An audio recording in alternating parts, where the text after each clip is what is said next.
The teacher burst into class and screamed, "Who left their phone in the bathroom?" Mrs. Kowalski's face was purple. Not red, not flushed. Purple like she'd been holding her breath for 3 minutes straight.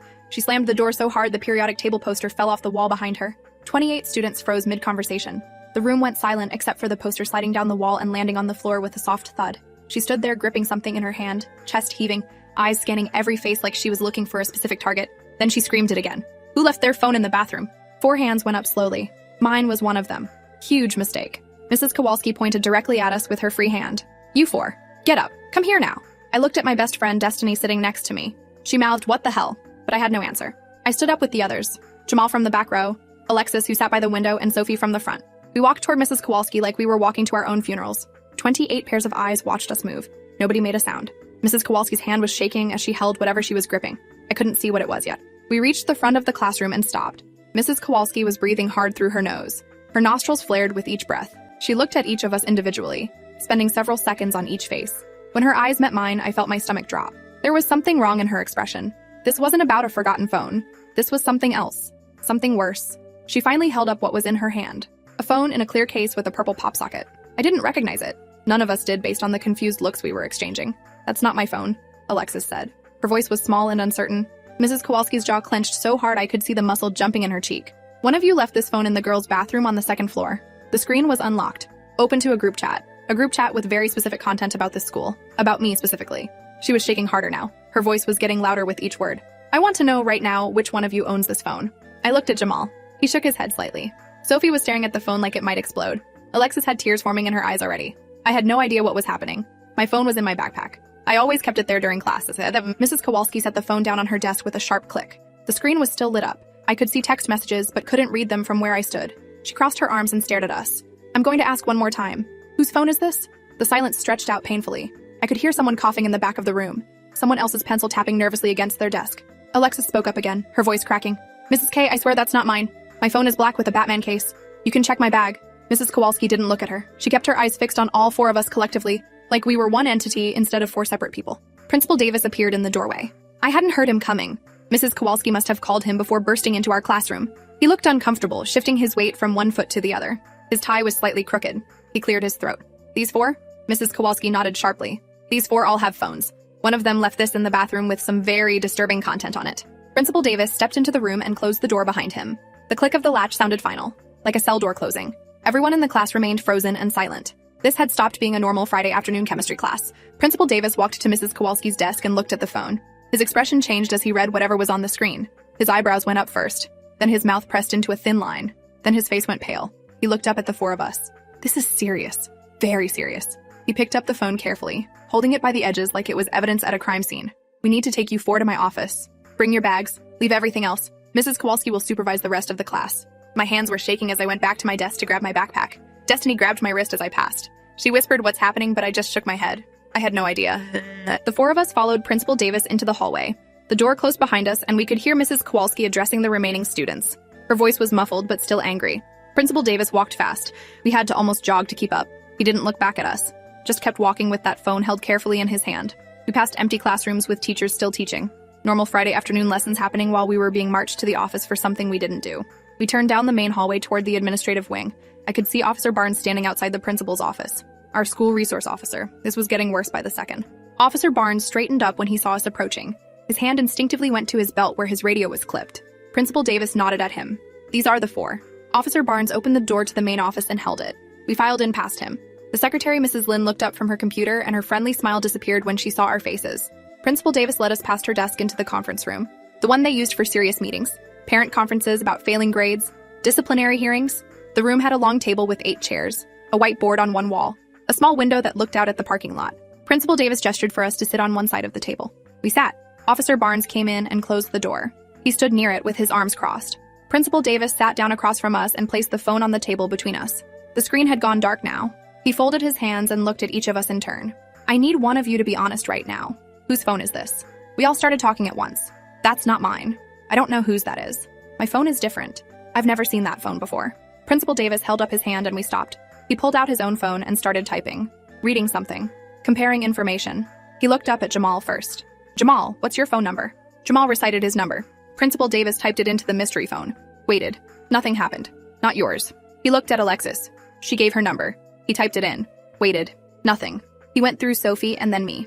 None of our numbers made the mystery phone ring or light up. We were telling the truth. None of us owned that phone. But that just made Principal Davis look more confused and more concerned. He picked up the phone and unlocked it. The screen lit up showing that group chat Mrs. Kowalski had mentioned. He started reading silently. His expression got darker with each passing second. Officer Barnes moved closer to look over his shoulder. His face changed too. "This is bad," Officer Barnes said quietly. Principal Davis set the phone down and rubbed his face with both hands. He looked exhausted suddenly. "Okay, if none of you own this phone, we need to figure out who does. This phone contains detailed plans about bringing a weapon to school. Detailed plans about targeting specific teachers and students. The group chat has 4 participants. One of them left this phone in the bathroom. We need to identify all 4 people in that chat immediately." My blood went cold. A weapon. They thought one of us was planning to bring a weapon to school. This wasn't about a forgotten phone or inappropriate messages. This was about preventing something terrible. Something like what happened at other schools. The kind of thing you see on the news and think could never happen here. Sophie started crying. Full sobs that shook her whole body. I didn't do anything. I would never, I swear I've never even talked about anything like that. Alexis put her arm around Sophie's shoulders. Principal Davis softened slightly. "I believe you, but someone left this phone and we need to figure out who. Officer Barnes, can you call the other administrators? We need to start pulling students who might be connected to this." Officer Barnes pulled out his radio and stepped into the hallway. I could hear him speaking in low, urgent tones. Code words I didn't understand. Requesting backup. Requesting additional staff. This was escalating into a full lockdown situation. Principal Davis looked at the 4 of us. "I need you to think carefully. Do any of you know anyone who has expressed interest in hurting people at this school? Anyone who's made concerning statements or jokes that seemed too specific? Anyone who's been researching weapons or violence?" We all shook our heads. I tried to think back through conversations I'd had with classmates. Destiny and I joked about hating chemistry class sometimes, but never anything violent. Never anything real. Jamal spoke up. "There was this kid Dylan who got suspended last month for fighting. He said some pretty intense stuff before he left. Said he'd make everyone pay. But I thought he was just mad. Everyone says stuff like that when they're angry." Principal Davis wrote down Dylan's name. Officer Barnes came back in with Vice Principal Reynolds. She looked serious and scared at the same time. Her hands were clasped tightly in front of her. Principal Davis filled her in quickly. Vice Principal Reynolds looked at the phone, read some of the messages. Her face went white. "We need to evacuate the school. This is credible. We have specific threats against specific people. We need to call the police. Not just Officer Barnes. Real police. Detectives. FBI, maybe."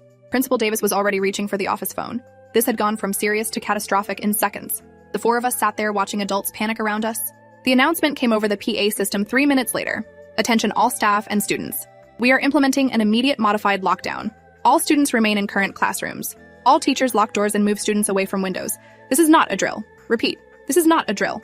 I could hear the click as the PA turned off. Then silence. Then the distant sound of doors slamming throughout the building. We were trapped in the conference room while the entire school went into emergency mode. Sophie was still crying. Alexis looked like she might throw up. Jamal had his head in his hands. I just sat there feeling numb. This morning I'd woken up thinking about the chemistry quiz we were supposed to have. Now I was sitting in a conference room while the school locked down because of a phone that wasn't mine containing threats I knew nothing about. 2 police officers arrived within 10 minutes. Real police with guns and bulletproof vests. Not school resource officers. Actual cops who dealt with serious crimes. They brought in equipment, laptops, evidence bags, recording devices. They took the mystery phone and immediately started analyzing it. One officer introduced herself as Detective Ortiz. The other was Detective Kim. They separated us, put Jamal in one room, Sophie in another, Alexis in the counselor's office, me in the nurse's office. Detective Ortiz came in and sat down across from me. She had kind eyes, but her voice was all business. "I need you to tell me everything about today, from when you woke up until Mrs. Kowalski came into class." I told her everything. Woke up at 6:30, showered, ate breakfast. Mom drove me to school. First period was history. Mr. Garrett was sick, so we had a substitute who let us work quietly. Second period, English. We read The Great Gatsby. Third period, math. Pop quiz that I probably failed. Fourth period was lunch. I sat with Destiny and our friends. We talked about weekend plans. Fifth period was chemistry with Mrs. Kowalski. We were in the middle of reviewing atomic structures when she burst in. Detective Ortiz wrote everything down. Asked follow-up questions. Where exactly did you sit at lunch? Who did you talk to? Did you go to the bathroom during passing periods? Did you see anyone acting strange? I answered everything as completely as I could. Then she pulled out her laptop and showed me screenshots from the group chat. My stomach turned as I read them. These weren't vague threats. These were detailed plans. Specific rooms, specific times, today's date. The messages talked about bringing items in through the side entrance by the gym, about hiding things in specific lockers, about waiting until 6th period when certain teachers would be in certain rooms. The messages used code words, but the intent was clear. This was a planned attack, and it was supposed to happen today, in about 2 hours. 6th period was when I had study hall, when most seniors had free periods, when the library and common areas would be full of students. Detective Ortiz watched my face as I read. Do you recognize any of these usernames? The chat showed 4 participants. Phoenix Down 92, Shadow Knight, Voidwalker, Nightmare King. I shook my head. Those aren't real names. Those are gaming handles or something. She nodded. We're tracing the phone numbers.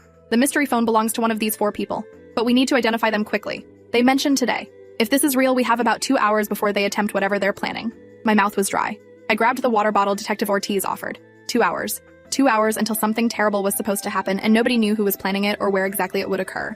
Detective Kim came in with an update. We ran the phone number. It's registered to a Patricia Hernandez at an address on Oak Street. Vice Principal Reynolds is pulling records now. Patricia transferred here 3 months ago from out of state. Junior, 17 years old. Detective Ortiz stood up immediately. Where is she now? According to attendance, she's in 5th period biology. Room 203. Detective Kim was already moving. I could hear him on his radio calling for backup, sending officers to room 203. I sat there processing what I'd just heard. Patricia Hernandez. I knew that name. She was in my history class 1st period. Quiet girl who always sat in the back, wore oversized hoodies, never talked to anyone. I'd never thought twice about her. Vice Principal Reynolds rushed in with Patricia's file. Detective Ortiz flipped through it. Multiple school transfers. Disciplinary issues at her previous schools. Fighting, threatening language. A concerning essay that got flagged by a teacher but never followed up on. Red flags everywhere. How did this slip through? Vice Principal Reynolds looked devastated. We do intake interviews, but we're not equipped to do deep background checks on every transfer student. We have hundreds of kids and limited resources. Detective Ortiz didn't respond. She was already reading through Patricia's records looking for connections, looking for the other 3 people in that group chat, looking for anything that might tell them what was planned and how to stop it. My phone buzzed in my pocket. I'd forgotten I even had it. Detective Ortiz nodded that I could check it. It was Destiny. Multiple texts asking if I was okay, asking what was happening. The whole school was on lockdown and rumors were spreading. Some kids thought there was an active shooter already. Others thought it was just a drill. Nobody knew the truth. I texted back that I was fine, that I'd explain later. Detective Ortiz took my phone gently. I need to check your messages. Make sure you're not connected to this. I unlocked it and handed it over. She scrolled through my texts, my social media, my photos, found nothing because there was nothing to find. She gave it back. You're clear. But you need to stay here until we resolve this. Officer Barnes came in with Sophie, Alexis, and Jamal. They'd all been cleared too. We sat together in the nurse's office while chaos unfolded around us. Police were searching Patricia's locker, searching her car in the parking lot, searching room 203 where she was supposed to be. But Patricia wasn't there. According to her biology teacher, Patricia had asked for a bathroom pass 15 minutes before Mrs. Kowalski found the phone. She never came back. Patricia was somewhere in the building or had already left. With the school on lockdown, nobody could get in or out. If she was still here, they'd find her. But if she'd left before the lockdown, she was gone, and she might be coming back with whatever she'd planned to bring. Detective Kim's radio crackled. All units. Suspect vehicle identified in parking lot. License plate matches registration. Blue Toyota sedan. Trunk is open. Trunk is empty. Repeat. Trunk is open and empty. Whatever she brought is already inside the building. The room went silent. Empty trunk meant Patricia had already moved whatever items she'd brought into the school. The weapons or materials mentioned in the group chat. They were somewhere in this building right now. Principal Davis got on the PA again. All staff. Secure all students immediately. Police are conducting a room-by-room search. Nobody moves. Nobody opens doors. Stay where you are. His voice was shaking. Alexis grabbed my hand. We might die today. She said it so matter-of-factly, like she was commenting on the weather. We might actually die because some girl we don't even know decided to do something terrible, and we just happened to be in the same building. Sophie was crying again. Jamal looked angry. His jaw was clenched, and his hands were balled into fists. This is insane. We're just trying to go to school. We're just trying to learn chemistry and go home and live our lives. Why does this keep happening? Nobody answered because there was no answer. This was America. This was what school looked like now. Lockdown drills, metal detectors, active shooter training, clear backpacks, fear. Detective Ortiz got a call. She listened and her face changed. Okay, yes. Move carefully. Don't engage until we have everyone accounted for. She hung up and looked at Officer Barnes. They found something in locker 138. That's Patricia's locker. Officer Barnes left immediately. We could hear his footsteps running down the hallway. The building was eerily quiet otherwise. Hundreds of students locked in classrooms making no noise. Waiting. My heart was pounding so hard I could hear it in my ears. Destiny was somewhere in this building in her classroom. My mom was at work not knowing what was happening. My little brother was at the elementary school down the street. Normal life was continuing outside while we were trapped in here. Officer Barnes came back. His face was grim. They found backpacks. 3 backpacks hidden in the back of her locker. They're scanning them now with the portable X-ray. Detective Kim joined him. We need to identify the other 3 people in that chat. Phoenix Down 92, Shadow Knight, and Voidwalker. One of them is Patricia. We need the other 3. Now. Vice Principal Reynolds was already on her computer pulling up student records. Gaming handles. Check their social media. Check their online presence. We need tech support. Detective Ortiz made another call. Within minutes, a tech specialist arrived with more equipment. They cloned the mystery phone's data and started tracing digital footprints. The tech specialist worked fast. Fingers flying over the keyboard. Multiple screens open showing different databases and social media platforms. Found one. Phoenix Down 92 is Patricia Hernandez, her old Instagram handle before she deleted her account. That confirms she's part of this group. Still tracing the other 3. Detective Kim looked at Vice Principal Reynolds. Pull attendance records. Who else is missing from class right now? She pulled up the data. 3 more students were unaccounted for. Dylan Foster, the kid Jamal had mentioned who got suspended. Apparently he'd been allowed back this week. Naomi Chen. Wait, that name was forbidden. Naomi Brooks and Trevor King. 3 students missing besides Patricia. 4 people total. The exact number in the group chat. Detective Kim radioed for immediate location checks on all 3. Dylan Foster was found in the library. He'd been there all period working on a project. Officers took him into custody anyway. Questioned him. Searched his bag. Found nothing. His phone showed he wasn't part of the group chat. Wrong Dylan, apparently. Trevor King was located in the gym. He had an injured ankle and was sitting out of class. Also cleared quickly. His phone records showed he wasn't involved. That left Naomi Brooks. Nobody could find her. Her last known location was 3rd period math. She'd asked for a bathroom pass and never returned. 2 girls missing. Patricia and Naomi. 2 members of the group chat unaccounted for. 2 people somewhere in this building with potential weapons. The tech specialist pulled up Naomi's social media. Her accounts were still active. Recent posts showed concerning content. Dark images, violent song lyrics, photos with captions about revenge and justice and making people pay. Screenshots showed she'd been in the group chat. Her handle was Shadow Knight. Detective Ortiz studied the photos. Naomi had been bullied severely. Multiple reports filed with the school over the past year. Reports that were documented but never seemed to result in serious consequences for the bullies. Classic case of systemic failure. Students reporting abuse. Administration acknowledging it. Nothing changing. Bullying continuing until the victim snapped. We'd all heard this story before. Different school. Same pattern. The PA crackled to life. Naomi Brooks and Patricia Hernandez. This is Principal Davis. We know you can hear this. We've read your messages. We understand you're hurt and angry. But this isn't the way. Please come to the main office. We want to talk. We want to help. Nobody will hurt you. Please. The desperation in his voice was painful to hear. 30 seconds of silence. Then the PA clicked off. No response. Detective Kim shook his head. They're not coming. They've planned this too carefully. They're not going to just give up now. We need to find them before 6th period. Before whatever they plan to do actually happens. They had 45 minutes until 6th period started. Police were conducting room-by-room searches, moving carefully through the building, checking every classroom, bathroom, closet, and storage space. The school was large, 3 floors, 75 rooms. This would take time they might not have. The tech specialist made a breakthrough, found the other 2 members of the chat. Void Walker is Marcus Liu. Nightmare King is Caleb Washington. Both seniors.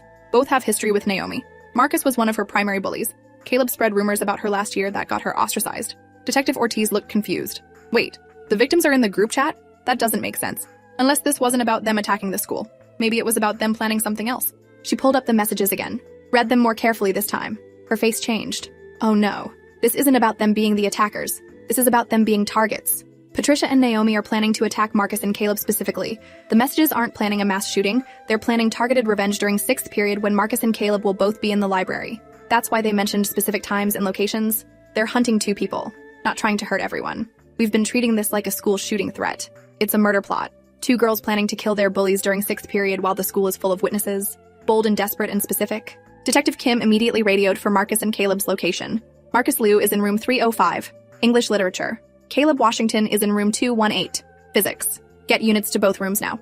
Extract them quietly. Bring them to the office. Don't cause panic. Within minutes, both boys were being escorted down the hallway by police officers. They looked terrified and confused. They were brought into the conference room, both of them claiming they had no idea what this was about. Detective Ortiz showed them the messages. Both boys went pale. Marcus started crying immediately. I'm sorry, I know I was mean to Naomi, but I stopped months ago. I apologized. I thought we were okay. Caleb looked sick. I never thought she'd actually want to kill us. The messages were explicit. Patricia and Naomi had spent weeks planning exactly how they'd get access to Marcus and Caleb during 6th period. The library had blind spots where the security cameras didn't reach. They'd planned to corner them there, use weapons they'd brought in, make it look like self-defense initially. The messages showed research into how to avoid getting caught, how to claim they were defending themselves, how to manipulate the aftermath. These weren't impulsive, angry teenagers. These were 2 girls who'd been pushed so far they'd become calculated predators. The system had failed them when they reported bullying. Now they were taking justice into their own hands. Detective Kim made a decision. Lockdown continues. Marcus and Caleb stay here under protection. We find Patricia and Naomi before 6th period starts. We have 30 minutes. All available officers sweep the building. K-9 units are on the way to help locate any weapons they've hidden. Nobody gets hurt today. Not the targets, not the girls. Nobody. We radioed the orders. We could hear boots running through hallways, doors opening and closing, commands being shouted. The entire building was being torn apart looking for 2 teenage girls who decided murder was their only option. I felt sick. Not because I condoned what they were planning, but because I understood how they'd gotten here. How many times had their cries for help been ignored? Sophie spoke up quietly. I knew Naomi. We had art class together last year. She told me about the bullying, about Marcus and his friends, about Caleb spreading those rumors. She said she'd reported it, but nothing happened. She stopped coming to art eventually, just stopped showing up. I tried to text her, but she never responded. I should have done more. Detective Ortiz put a hand on Sophie's shoulder. This isn't your fault. The adults failed her. The system failed her. You were just another student trying to survive. Sophie cried harder. But I could have been her friend. I could have stood up for her. I could have done something. Now she's somewhere in this building with a weapon planning to kill people. We all could have done something. That was the truth nobody wanted to say. The K-9 units arrived. German shepherds trained to detect weapons and explosives. They started on the 3rd floor and worked down. Within 10 minutes, they hit on something. Storage closet on the 2nd floor near the science wing. Officers moved in carefully. Found 2 backpacks hidden behind cleaning supplies. One contained 2 kitchen knives. Large chef's knives wrapped in towels. The other contained a hammer and rope. Not guns. Not bombs. Simple weapons that could be obtained from any home. Weapons that showed this was personal. Close range. Intimate violence. They wanted to look Marcus and Caleb in the eyes when they hurt them. This was about making them feel the pain they'd caused. About balancing scales that nobody else would balance. But finding the weapons didn't mean finding the girls. Patricia and Naomi were still somewhere in the building. The dogs kept searching. Officers kept clearing rooms. 6th period was 10 minutes away. Students were getting restless in locked classrooms. Teachers were struggling to keep them calm. Phones were buzzing with texts from parents who'd heard about the lockdown. Social media was exploding with speculation. News vans were showing up outside. This was becoming a media event. Another school. Another crisis. Another failure of systems meant to protect children.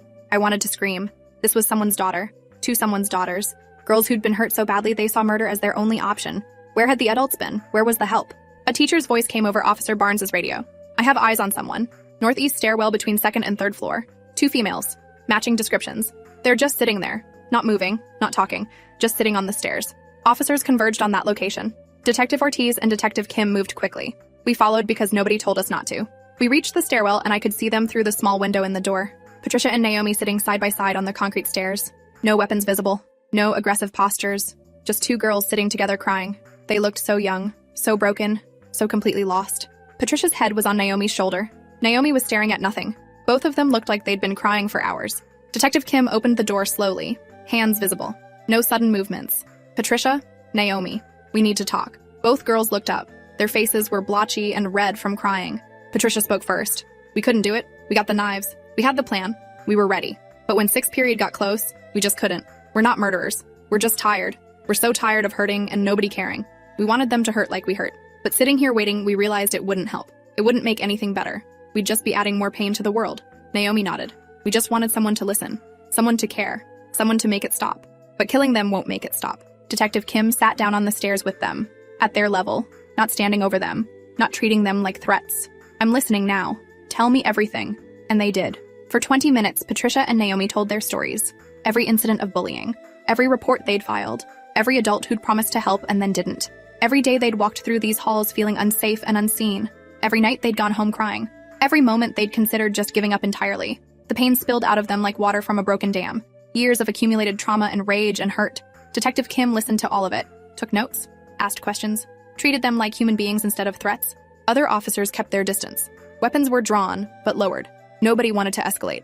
These girls weren't dangerous anymore. They'd never really been dangerous. They'd been desperate. Detective Ortiz called for counselors and social workers. Called for appropriate mental health transport instead of jail. These girls needed help, not handcuffs. When Patricia and Naomi finally finished talking, they stood up willingly, walked out of the stairwell with their hands visible, surrendered peacefully. They were taken to separate rooms to speak with counselors. Not arrested, not charged yet, just taken somewhere safe where they could be evaluated and helped. The weapons were recovered. The lockdown was lifted. Students were released back to normal schedules. But nothing felt normal anymore. Marcus and Caleb were kept in the office. They'd heard enough of Patricia and Naomi's stories to understand what they'd done, what they'd contributed to. Caleb was crying. Marcus kept saying, I didn't know it was that bad, over and over. Detective Kim made them write statements. Every incident they could remember. Every mean comment. Every rumor. Every moment they'd contributed to making these girls' lives hell. It would all be documented. All forwarded to the district. All used to implement real changes. No more ignored reports. No more dismissing bullying as kids being kids. Real consequences. Real interventions. Real protection for victims. It was too late for Patricia and Naomi, but maybe not too late for the next students who needed help. The 4 of us were finally released back to class. But chemistry felt impossible after everything we'd witnessed. Mrs. Kowalski was subdued, apologetic for her earlier intensity. She hadn't known the full context when she'd found the phone. She'd just seen threats against herself and panicked. We all understood. The rest of the day passed in a blur. Destiny found me after school, hugged me so hard I couldn't breathe. I heard what happened. Are you okay? I wasn't okay. None of us were okay, but we were alive. Patricia and Naomi had chosen life over revenge at the last moment. They'd chosen to ask for help instead of causing harm. That had to mean something. That had to count for something. The news coverage that night focused on the lockdown, the weapons found, the plot foiled, But they missed the real story. Two girls driven to the edge by systemic failure, by adults who didn't protect them, by a school culture that tolerated bullying until it created monsters. Patricia and Naomi were hospitalized for psychiatric evaluation. They'd face legal consequences eventually, but the DA agreed to treatment instead of prosecution. Marcus and Caleb were suspended pending investigation. Their college applications would note the suspension. Their futures were impacted. Not destroyed, but marked. The school board held emergency meetings about anti-bullying policies, about better intervention systems, about actually listening when students report abuse. Change came from the ashes of what almost happened. I went back to school Monday and everything looked the same but felt different. The stairwell where we'd found Patricia and Naomi was just a stairwell again, but I'd never walk past it without remembering. The bathroom where the phone was found was just a bathroom, but it had been ground zero for preventing tragedy. Mrs. Kowalski's chemistry class was just a class, but it had been the place where everything started unraveling. We went through motions of normal school life, but we all carried the weight of knowing how close we'd come. How one forgotten phone had exposed a plot. How two desperate girls had almost become murderers. How easily the ordinary could become extraordinary and tragic. Months later, I heard Patricia and Naomi were doing better. Intensive therapy, medication, real support systems finally in place. They'd been transferred to different schools with proper accommodations. They'd never faced charges for the plot that never happened. Second chances, grace, the possibility of healing. Marcus apologized publicly.